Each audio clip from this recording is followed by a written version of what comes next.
Hey guys, so we are going to be doing another phoneme grapheme correspondence, and today we're actually going to start looking at the remainder of the R control vowels that we have here. So we have and but today we are specifically just going to look at this one because each of these bears some weight with talking about with each of them. So even though they all sound the same, I tend to teach them separately, but mainly because I work with neurodiverse learners, and I find that's the best way to do it to avoid any confusion. But as I say, we will start with this one. So let's grab the drop them handy whiteboard and pen. So when I'm starting to teach this, I will go over a little bit of work that we have already done. So I'll say, okay, today we're going to relook at our R control vowels, and I'll let them know that I've already taught them R and or.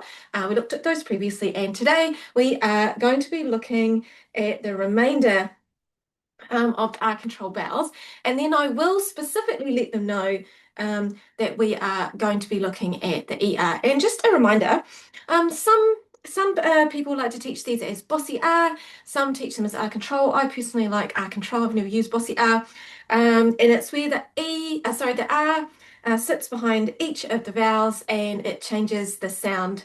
So you really could say it is a bit of a digraph. I'm just going to grab my whiteboard rubber because you've got two sounds that come together to make one new sound, and the individual sounds before they come together hold their own. So we're going to start with ER because basically ER is the most common spelling for our sound. Now I do teach this as a medial sound. So I've got little notes that say ER as a medial sound.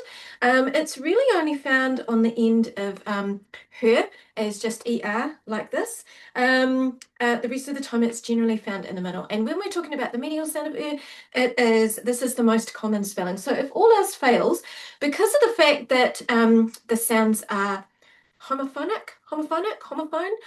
sounds, same sound, different spellings. There's really no hard and fast rule. So it's best to stick when you're learning the spelling to saying, well, this is the most common. And then I basically just will go through a group of words where we have this common the ER spelling. And I won't get the kids guessing. I won't get them choosing between three. I will just give them the spelling because really at the end of the day, my job is to create the connections between the sound, the spelling, and the meaning in order for them to map those into long-term memory. So we will go through a bunch of words. So I'm just going to take the time to write a few words up now. Term and her. Okay, so there we have some words that I've taken the time to put together. Term, boom, germ, herb, nerve, stern, and expert. And as you can see, we can go slightly higher level for our older learners, and we can go slightly lower level for our younger learners. And then we've got lots of really cool things that we can roll back into. For example, our soft G there. The fact that letters within English orthography don't end in just V, they need an E. And then we have a little bit of multisyllable words and morphology there.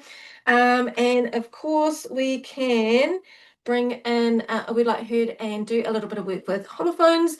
So, for example, heard and heard, which is the past tense of hear. So there's lots of opportunity to do some really cool stuff with this ER. But one of the things I do want to point out is that I don't at this time teach ER on the end of a word as a suffix. So, for example, as someone who, like for example, teacher, or as more, for example, bigger. And I also don't teach it yet with words like spider and other words where we have the ER on the end. And that is because in this case, in these two cases here, it's actually a morphology rule. Okay, so ER meaning someone who and ER meaning more. And we actually, in the New Zealand accent, say it as ah. So we've even got a schwa sound there.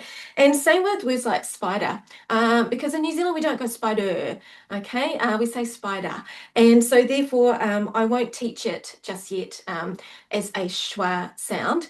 I will just purely teach it in the middle. And the only word that I will teach for it is on the end is the word her. So once you have introduced that sound, we and spelling, we basically want to have loads and loads and loads of opportunities to come back and spell those words correctly because, as I said, we are aiming to map the sounds, the spellings, and the meaning in order to be reading, writing, and spelling fluently.